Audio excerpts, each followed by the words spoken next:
우리 한국 사람에게는 과거지향적인 사고방식에서 벗어나지 못하는 단점이 있습니다. 그러나 우리가 가진 이 성경은 과거에 얽매여 지내기를 원하지 않으십니다. 그렇다고 해서 현재 지금 살고 있는 삶에 너무 거기에 집착하고 만족하며 살기도 원하지 않으십니다.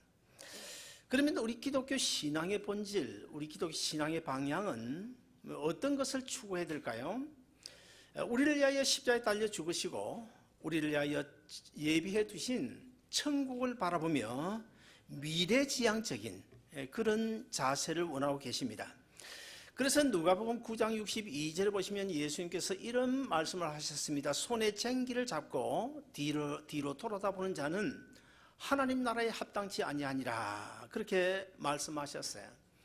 우리가 신앙생활을 하는데 우리가 하고 있는 이 신앙생활이 정말 구원의 길이라면, 정말 생명의 길이라면, 정말 천국 가는 길이라면 그 어떤 경우에도 우리는 뒤를 돌아다봐서는 안 된다는 것입니다. 현실에 안주하지 말고 하나님께서 약속하신 그 약속을 바라보고 미래지향적으로 주님을 따라가야 될 것을 우리에게 말씀하고 있습니다. 오늘 본문인 창세기 12장에는 아브라함이 하나님의 약속을 믿고 미래지향적으로 아직 하나님께서 어디로 가라, 목적지는 말하지 않았지만 그는 결과적으로 하나님이 예비해 놓으신 가나안 땅으로 출발하는 그런 장면이 기록되어져 있고, 그리고 또 다른 본문인 히브리서 6장 13절부터 15절까지의 내용은 그런 아브라함을 하나님께서 어떤 방식으로 어떻게 축복하고 계시는지를 우리에게 보여주고 있습니다. 먼저 본문 창세기 12장 11절부터 5절까지에서는 아브라함이 하나님의 약속을 믿고 고향 갈대우를 떠나는 그런 장면이 기록되어져 있습니다. 여러분, 하나님께서 아브라함에게 어느 날 갑자기 내 고향 갈대우를 떠나라, 그렇게 명령하시는데, 그러면 도대체 하나님께서 어디로 가라고 하시는 것일까? 왜 고향, 정든 고향을 떠나라고 하는 것일까? 그 이유, 그 답이 오늘 본문 2절, 3절에 나오는데 같이 한번 읽어보시겠습니다. 다 같이 읽습니다. 시작. 내가 너로 큰 민족을 이루고 내게 복을 주어 내 이름을 창대케 하리니 너는 복이 될지라. 너를 축복하는 자에게는 내가 복을 내리고 너를 저주하는 자에게는 내가 저주하리니 땅의 모든 족속이 너로 말미암아 복을 얻을 것이니라 하시니라. 자, 무슨 이야기입니까? 한마디로 이야기하면 하나님께서 복 주시기 위하여 내 고향 갈대우를 떠나라는 것입니다. 구체적으로 한 두 가지를 구분해 보면, 내 민족을 크게 육성시켜 주시겠다, 큰 민족을 이루게 해주시겠다, 그리고 내 이름이 크게 장대하도록 해주겠다, 그리고 너는 온 세상의 복의 근원이 되어야 되기 때문에 이 고향 갈대우를 떠나라고 말씀하고 있는 것입니다. 여러분, 그러면 오늘 본문에서 이 하나님이 아브라함에게 이런 축복의 약속을 하셨는데, 이 약속을 하신 때가 어느 정도 세월이 지났냐면 구약시대, 그러니까 BC 약 한 2000년경입니다. 그리고 신약이 2000년이니까 지금으로부터 거슬러 가면 약 한 4000년 전에 하나님께서 아브라함에게 주신 그 축복의 약속인데요. 그러면 오늘 본문에 하나님께서 주신 그 축복의 약속이 어떻게 됐습니까? 그대로 다 이루어졌습니다. 아브라함에게 내 큰 민족을 이루게 하시려고 했는데, 여러분, 아브라함의 후손들이 얼마나 늘어났습니까? 우리가 언뜻 생각하기는 중동에 있는 이스라엘만 우리가 생각이 쉽지만은 중동에 있는 사실 아랍계도 전부 포함해가지고 아브라함의 육적인 후손이에요. 근데 육적인 후손도 이 지구상에 많은 민족을 이루었지만 사실 그보다 더 큰 민족을 이루었는데, 그것이 뭡니까? 바로 영적인 아브라함의 후손들입니다. 저를 비롯해서 이 자리에 계신 우리 모두가 사실은 아브라함의 후손들이에요. 영적인 아브라함의 후손이고 아브라함은 우리에게 영적인 우리의 조상입니다. 우리가 사실 예수 그리스도를 믿는다 그렇게 말을 하지만은 사실 우리가 우리 믿음의 뿌리가 어딥니까? 우리 믿음의 뿌리는 거슬러 올라가면 바로 하나님께서 아브라함에게 맺으신 그 약속 언약입니다. 그 언약을 뿌리로 삼아서 오늘까지 이 지구상의 수많은 사람들이 예수 믿고 예수 그리스도 안에서 아브라함의 영적인 후손들이 된 것입니다. 그러므로 이 약속은 분명히 이루어졌고, 그리고 이름을 창대케 해주시겠다, 이 약속도 이루어졌는데, 사실 오늘 예수 믿는 교인들 말고도 교회 밖에 있는 세상 사람들도 아브라함 그러면 거의 아마 17, 8은 알지 않을까, 그런 생각이 들 정도로 4,000년이 지난 지금까지도 이 아브라함의 이름은 두고 많은 사람들에게 알려져서 그 이름이 창대케 해주시겠다고 하니까 하나님의 약속이 다 이루어졌습니다. 그리고 또 세 번째로 너는 복이 다른 사람에게 복이 될지라, 이렇게 약속하셨는데 그 약속도 사실 이루어진 것도 아닙니까? 사실 아브라함 때문에 우리가 예수 믿고 구원 얻었고 영원한 생명 얻었고 천국을 소유하게 됐다. 오늘 이 자리에 계신 우리뿐입니까? 두고 이 지구상에 우리 주님 오시는 그날까지 영적인 아브라함의 후손들 모두가 이 아브라함과 하나님과 맺은 그 축복의 언약 안에 포함될 것이기 때문에 사실 아브라함은 복 자체가 되었다, 복의 근원이 되었다, 그렇게 말할 수가 있겠죠. 우리가 사람들과 더불어 살아가는 동안에 사실 주위 사람들에게 복의 근원이 된다, 그 자체가 사실 얼마나 큰 축복인지 몰라요. 우리 이 시간에 옆 사람 보시면서 이렇게 한번 해볼까요? 집사님, 다른 사람의 복이 됩시다. 한번 그래 볼까요? 자, 집사님, 권사님, 다른 사람의 복이 됩시다. 이 시간 저는 여러분 모두가 어디를 가든지 누구를 만나든지 다른 사람의 복의 근원이 되시기를 주의 이름으로 축원드립니다. 자, 이런 본문을 중심으로 저는 한 세 가지로 말씀드리고 싶은데, 첫째, 아브라함은 하나님의 음성의 귀를 기울였다는 사실입니다. 제가 주일 아침에, 오늘 아침에는 3시 15분에 일어났습니다. 그래서 뭐 성경도 보고 이것저것 하다가 5시에 나가서 이제 샤워를 하고, 그리고는 간절히 하나님 앞에 이제 기도를 하는데요. 늘 아침에 5시 되면 기도해요. 주일날 교회 오기 전에 아침에 일어나서 기도하는 가운데 제가 꼭 빠뜨리지 않는 기도가 있는데, 그것은 바로 하나님 아버지, 오늘도 우리 아름다운 동산교회 성도들이 함께 모여 하나님 앞에 예배 드릴 때일 텐데, 오늘 또 우리 모든 성도들 다 하나님이 임재하심을 꼭 느낄 수 있도록 해주시옵소서. 그리고 오늘 또 주님께서 말씀하시는 하나님의 음성을 듣고 가게 해 주옵소서. 이 기도만은 제가 절대로 빠뜨리지 않습니다. 사실 그렇지 않습니까? 여러분, 주일날 교회 와가지고 뭐 하나님과 만남이 없다면, 주님의 음성을 듣지 못하면 사실 무슨 의미가 있나요? 그저 시간만 때우는 것에 불과하죠. 그러면 우리가 어떻게 해야 하나님의 임재를 체험할 수 있을까? 그리고 어떻게 해야 하나님의 음성을 들을 수 있을까? 어떻게 해야 되겠습니까? 요즘엔 제가 뭐 거의 1년에 한 번 정도나 나갈까요? 거의 나가지 못합니다만은, 제가 미국에 와서 29년 전에 미국 왔는데 이민 초기에는 사실 너무 힘들고 어렵다 보니까, 여러분 힘들고 어려우면요 뭐가 생각이 납니까? 제일 먼저 생각나는 것은 부모 아닙니까? 부모, 엄마, 아버지가 생각나고, 그 다음에 또 뭐가 생각나는지 아세요? 고향이 생각나는 거예요. 고향이 그리워도 못 가는 신세.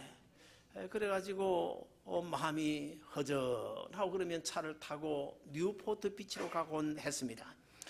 여러분, 뉴포트 비치에 가면 생선 파는 가게가 있죠. 한 100년 넘은 그 생선 파는 가게가 있는데, 거기 가면 크고 작은 바다새들이 얼마나 많이 날아다니는지 몰라요. 많이 날아옵니다.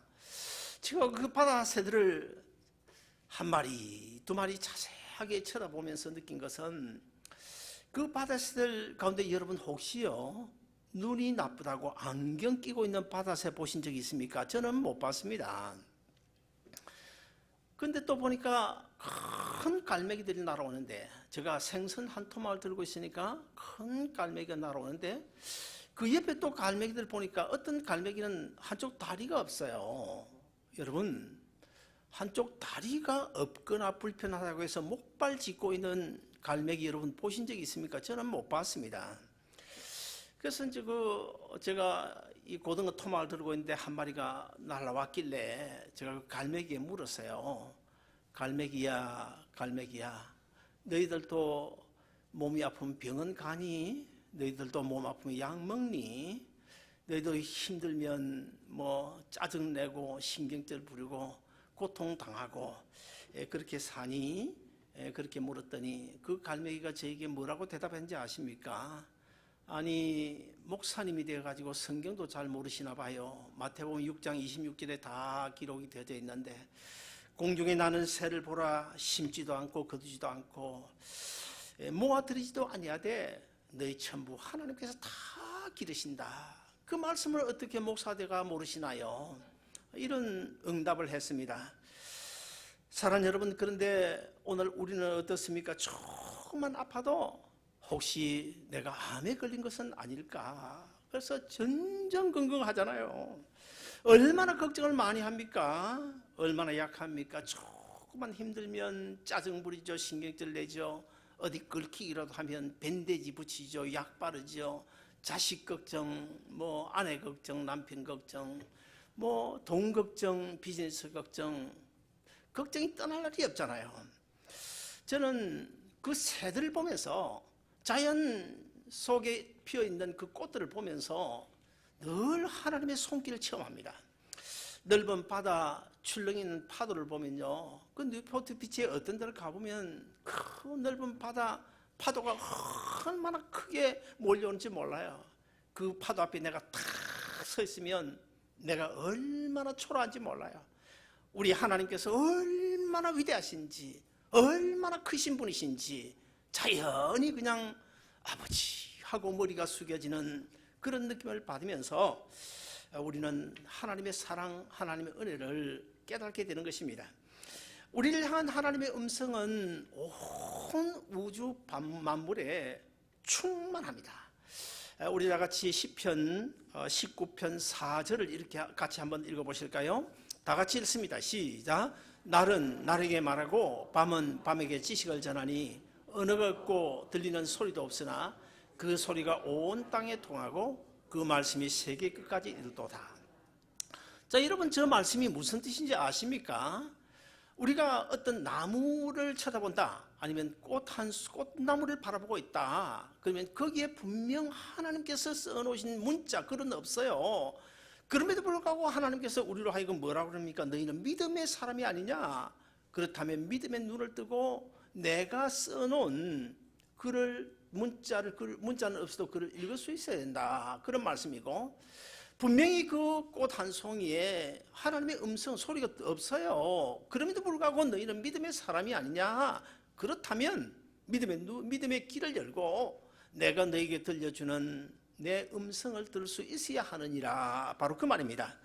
사랑 여러분, 들에 핀 한 송이 꽃과 그 꽃의 그 향기가요, 나를 향하신 하나님의 음성일 수도 있잖아요. 그리고 때로는 밤하늘에 속삭이는 그 별들조차도 어쩌면 주님께서 우리를 만나주시는 그런 순간일 수도 있고요. 아니면 하나님께서 주선해 주신 그 누군가의 만남이, 그리고 주일마다 강단에서 선포되어지는 하나님의 말씀이 주님께서 오늘도 나에게 들려주시는 하나님의 음성인 줄로 믿으시기를 바랍니다. 둘째로, 하나님의 은혜가 거리가 먼 자리라면 우리는 즉시 그 자리를 떠나야 될 것을 오늘 본문을 통해 말씀하고 있습니다. 오늘 본문 12장 1절에 보시면 하나님께서 아브라함에게 이렇게 말씀하십니다. 여호와께서 아브라함에게 이르시되 너는 너의 고향과 친척과 아비집을 떠나 내가 네게 보여줄 땅으로 가라. 여기 보면 세 가지입니다. 먼저 고향을 떠나라고 합니다. 그리고 친척을 떠나라고 합니다. 그리고 아비집을 떠나라. 이것은 무엇을 이야기하는 것일까? 이것은 그리스도인으로서 땅이 떠나야 할 세 가지 자리가 있음을 우리에게 가르쳐 주고 있습니다. 먼저 내 고향을 떠나라. 제가 미국에 온 지 29년 벌써 됐더라고요. 그래서 처음 7년은 신분 문제가 해결되지 않아가지고 고국에 못 가고, 그 다음 7년은 돈이 없어 못 가고, 그 다음 6년은 또 교회 개척교회 한다고 못 가고, 그래서 20년 만에 제가 한국을 처음 방문했는데요. 처음 방문했을 때 사실 고향 땅에 못 갔어요. 왜냐하면 거기에 뭐 부모 형제도 지금 아무도 없고 그래서 바쁘고 그래서 안 갔습니다. 그러다가 지금으로부터 5년 전에 한국을 갔다가 차를 빌려 타고 시골 고향 한번 가보자. 그래서 고향을 갔어요. 차를 빌려 타고 고향을 갔는데 이게 웬일입니까? 고향 그 산천이요, 옛날 고향 산천이 아니더라. 온데간데 다 사라져버리고, 뭐 고속도로가 옆으로 지나가고 있고, 뭐 산도 옛날 그 산 같지를 않고, 동네도 그 동네 같지 않고, 이런 거만 정이 뚝 떨어져 버리는 거예요. 더군다나 그게 아무도 안 사니까 그런지 몰라도. 그래서 아이고 막 내리고 싶은 마음이 없어요. 그래서 제가 제 아내 보고 그만 내리지 말고 그냥 갈까? 그러니까 제 아내도 그냥 갑시다 이러더라고요. 그래서 그냥 그 땅에 발도 디뎌보지 않냐고 그냥 돌아왔습니다. 자, 그런데 오늘 본문에서 하나님이 아브라함에게 내 고향을 떠나라. 이거 무슨 말일까요? 이것은 이 고향, 아브라함에서 고향이 어떤 의미입니까? 아브라함의 잔뼈가 굵은 곳입니다. 바로 이 고향 땅, 그 갈대우르는 아브라함의 삶의 근거가 있는 곳이에요. 자, 이것은 우리에게 영적으로 어떤 의미를 가지고 있습니까? 내 영혼에 때묻히는 그런 세상적인 삶을 청산하라는 것입니다. 예수 믿는 사람들 가운데 아직도 뭐 10년, 20년 예수 믿고 나서도 여전히 죄의 자리에 그대로 머물러 있는 사람들이 간혹 있는데요. 오늘 보면 우리에게 이제는 술자리에서도 떠나라, 노름하는 자리에서도 떠나라, 제약된 자리를 떠나라고 분명히 말씀하고 있습니다. 그 다음에 두 번째로 친척을 떠나라. 여러분, 아브라함의 친척들이 어떤 존재일까요? 아브라함에게 아마 많은 영향력을 미치는 그런 사람들이 친척이었을 것입니다. 옛말에 이런 말이 있지 않습니까? 의사 집에 의사 나고 판검사 집에 판검사 난다. 그리고 또 맹모삼천지교라는 말도 있지 않습니까? 자, 아브라함의 가문은요, 사실 우상을 만들어 파는 그런 가문이었어요. 따라서 내 신앙생활에 좋지 않은 영향을 미치는 그 주위 환경, 주위 영향권에서 벗어나라. 그런 이야기를 오늘 우리가 받아야 됩니다. 마지막 세 번째로 아비 집을 떠나라고 말씀하고 있어요. 자, 아브라함에게 있어서 그 아버지 데라, 그 부모, 이 아비는 어떤 존재일까요? 바로 아브라함의 인생과 마찬가지입니다. 아브라함의 인생의 주인 역할을 하는 사람이 요즘과 달리 옛날에는 부모였지 않습니까? 그래서 하나님께서 아브라함에게 이제는 내 인생의 주인 자리를 이제는 하나님께로 바꿔라. 내 인생의 주인 자리를 예수 그리스도에 바꿔라. 그래서 내 약속을 믿고 내 인생의 주인 자리를 바꾸어서 이제 내 부모를 떠나라. 이런 말씀으로 우리가 받아야 될 것입니다. 신라의 김유신 장군 하면 우리가 다 알지 않습니까? 근데 뭐 요즘과 달리 뭐 옛날에는 그 아주 부잣집, 그 귀족 집안의 자녀들은 아마 어릴 때부터 아마 그 기생집에 드나들었던 것 같아요. 그래서 이 유신이가 어릴 때부터 기생집에 드나드는데 어느 날 그 어머니가 이제 그걸 알고는 유신을 불러놓고 아주 눈물을 줄줄줄 흘리면서 간곡하게 아들에게 교훈을 했습니다. 그랬더니 이 유신이가 그때 깨달고는 이제부터는 절대로 내가 기생집에 안 가야겠다. 그렇게 다짐하고 결단을 했어요. 그러던 어느 날 이 유신이가 말을 타고 나갔다가 집으로 돌아오고 있었는데 그때 뭔가 엉뚱한 어떤 생각에 잠겨 있었던 것 같아요. 멍하니 생각에 잠겨 있었는데 근데 이 유신이를 태우고 가던 말은 보통 평소에 언제나 집으로 오는 길은 기생집에 들렀다 가는 것이 이 말은 알고 있잖아요. 그래서 말은 주인이 당연히 기생집으로 가겠지. 그래서 기생집 앞에 와서 딱 서는 거예요. 그때 이 유신이가 깜짝 놀래가지고 어머니의 그 훈계를 생각하고 말에서 뛰어내려가지고 칼을 뽑아가지고 말의 목을 쳤다는 거 아닙니까? 저는 그 이야기를 책에서 읽으면서 아니 말이 무슨 죄가 있냐, 잘못은 지가 해놓고 왜 말의 목을 쳤냐 이런 생각이 들기는 하지만은 어쨌든 그런 이야기 가운데서 우리에게 무엇을 가르치는 것입니까? 하나님의 약속의 길을 따라가는 오늘 우리에게 있어서 사탄 마귀가 얼마나 많은 방해를 합니까? 그런 유혹을 사정없이 물려쳐야 된다는 것입니다. 오늘 많은 사람들이 이 은혜의 자리가 어딘지를 몰라요.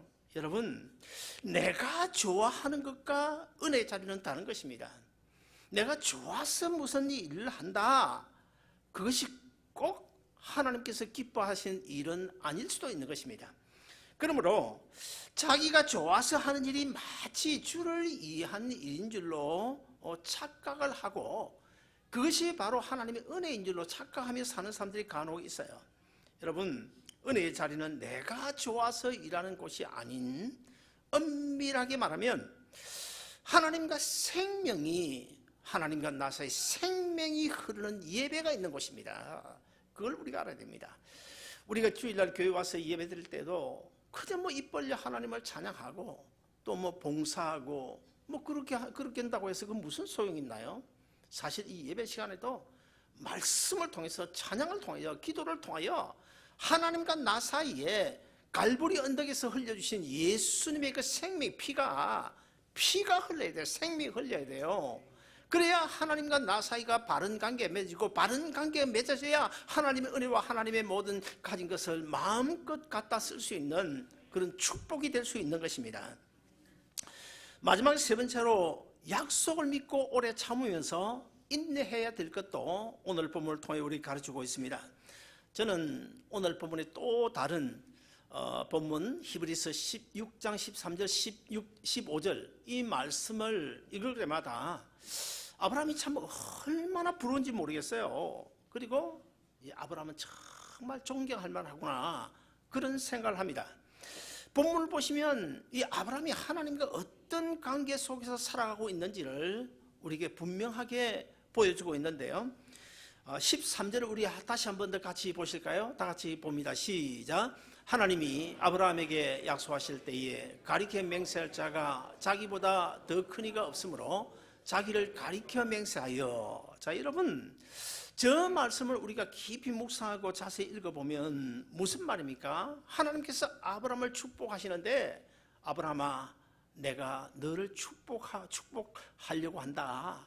그런데 만약에 나보다 더 크니, 나보다 더 높으시니, 나보다 더 위대한 이가 있으면 내가 그의 이름으로 너를 축복하고 싶구나.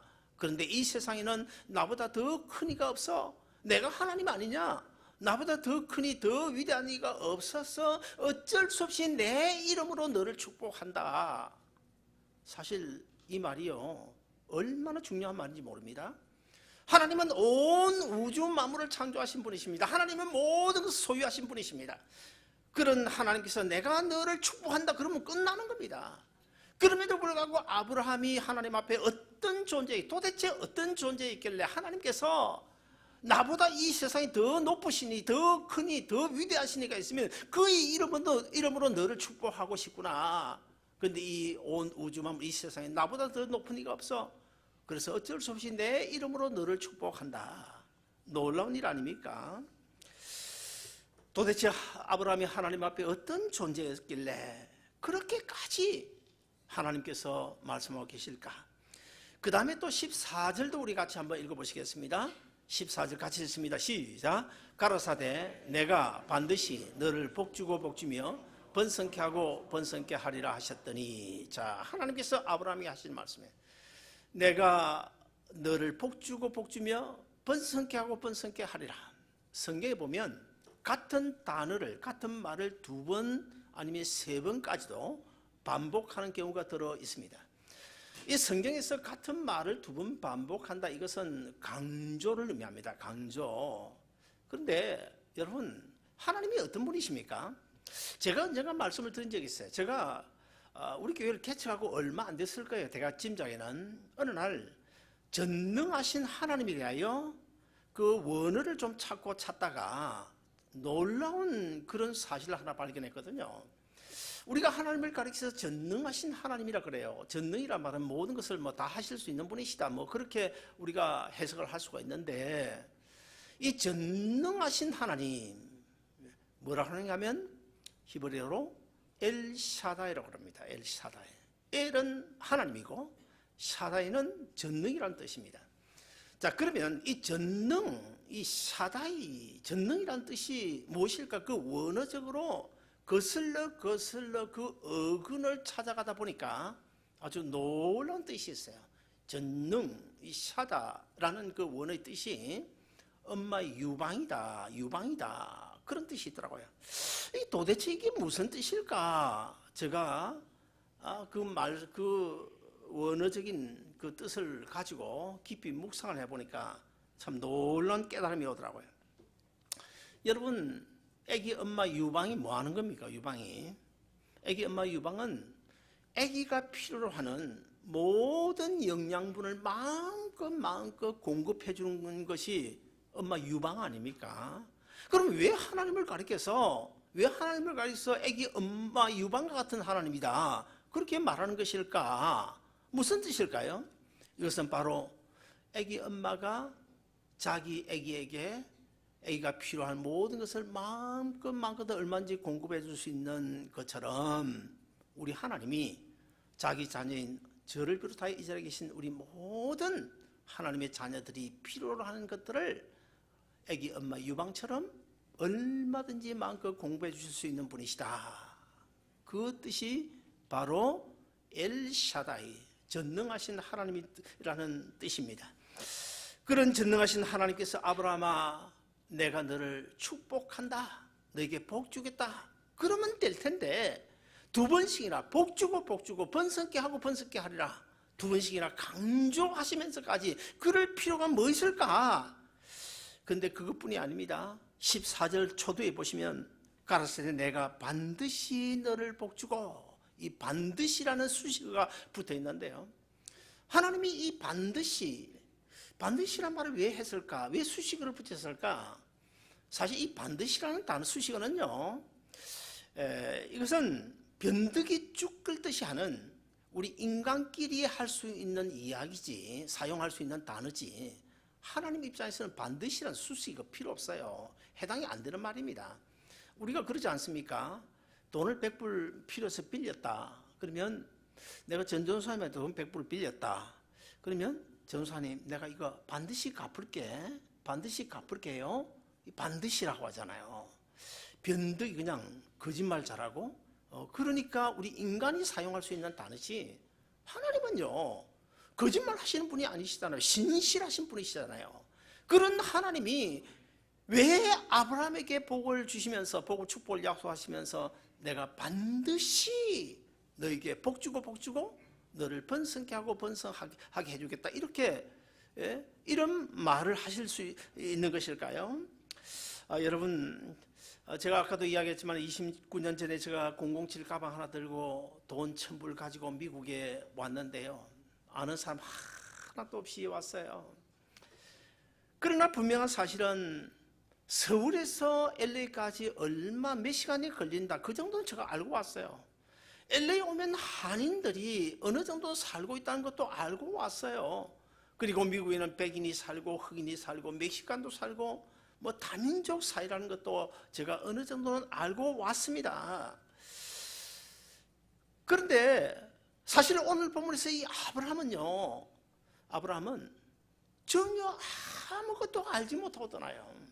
그저 어느 날 하나님께서 오셔서 아브라함아, 내 고향 갈대우르를 떠나라, 그 한마디 듣고 아브라함이 자기 조카 로스 때리고, 그리고 보침을 싸고 하인들 때리고 그렇게 해서 떠나는데, 세상에요, 목적지는 알려줘야 되지 않습니까? 아무리 그래도 목적지도 안 알려줘요. 가르쳐주지 않았어요. 그래서 히브리서 11장 8절에 보시면 이렇게 소개하고 있는데요. 믿음으로 아브라함은 부르심을 받았을 때에 순종하여 장래 기업으로 받을 땅에 나아갈세. 거기까지는 좋았는데 그 다음에 갈 바를 알지 못하고 나갔으며 어디를 가는지 몰랐다는 거예요. 몰랐다는 거예요. 자, 오늘 본문 창세기 12장 1절에 보시면 가야 할 곳이 어딘지를 분명히 말씀하고 있지 않습니다. 내가 네게 보여줄 땅, 보여줄 땅. 이미 보여준 땅이 아니고 가르쳐준 땅이 아니고 앞으로 보여주겠다는 거예요. 일단 떠나라. 앞으로 보여주겠다. 여러분, 자, 이런 그 한마디 하나님의 말씀을 듣고 그 대대로 살던 그 고향 땅에서 부모 형제를 다 떠나가지고 보찜을 사서 출발한다. 보통 사람이 아니잖아요. 여러분, 오늘 본문 히브리서 6장 15절에 보시면 아브라함이 이렇게 복을 받게 된 이유를 설명을 하고 있는데 뭐라고 설명하고 있냐면 오늘 15절에 보시면 그가 이같이 오래 참아 약속을 받았느니라. 여러분, 하나님께서 오늘 본문 창세기 12장 여기 아브라함이 몇 세 때에 하나님께서 부르셨고 또 축복을 약속하셨습니까? 네가 큰 민족을 이루고 내 이름이 창대해지고 네가 복이 될 것이다. 몇 세 때요? 75세예요. 75세. 75세 때 약속했는데 그 축복의 약속이 완전히 이루어진 때가 언제입니까? 100세 때예요. 100세 때. 그러면 몇 년입니까? 25년이에요. 25년. 요셉의 경우도요. 17살 나이에 사실은 하나님 주신 그 위대한 그 원대한 꿈을 꿨잖아요. 그 꿈을 통하여 하나님이 축복을 약속하셨는데 그 꿈이 언제 이루어졌나요? 20년 만에 이루어졌습니다. 20년 만에. 다윗도요. 다윗도 사무엘 선지자가 다윗을 찾아가가지고 머리에다 기름을 부었잖아요. 네가 왕으로 기름을 부었어요. 머리에 왕이 될 것이라고 기름 부음을 받았는데 1년, 2년, 5년, 6년 가도 왕이 될 기미가 보이지 않아. 매번 쫓겨다니게 하고 뭐 들판에서 밤이슬을 맞고 뭐 지새우며 잠을 자야 했고 도대체 왕이 될 기미가 보이지 않습니다. 몇 년 만에 왕이 됐을까요? 10년 넘게 기다린 끝에 나중에 왕이 되었어요. 이 시간 저는 두 가지로 결론을 내고 싶습니다. 첫째는 여러분 모두가 아브라함의 믿음을 소유하시기를 바랍니다. 둘째는 아브라함처럼 오래 참으시길 바랍니다. 그래서 사랑하는 아무개 집사야, 사랑하는 아무개 권사야, 나보다 더 큰 이가 있으면 내가 그의 이름으로 너를 축복하고 싶구나. 내가 반드시 너를 복주고 너를 번성케 하고 번성케 하겠다. 이런 놀라운 하나님의 축복의 약속이 여러분의 남은 인생길에 충만하시기를 주의 이름으로 축원드립니다.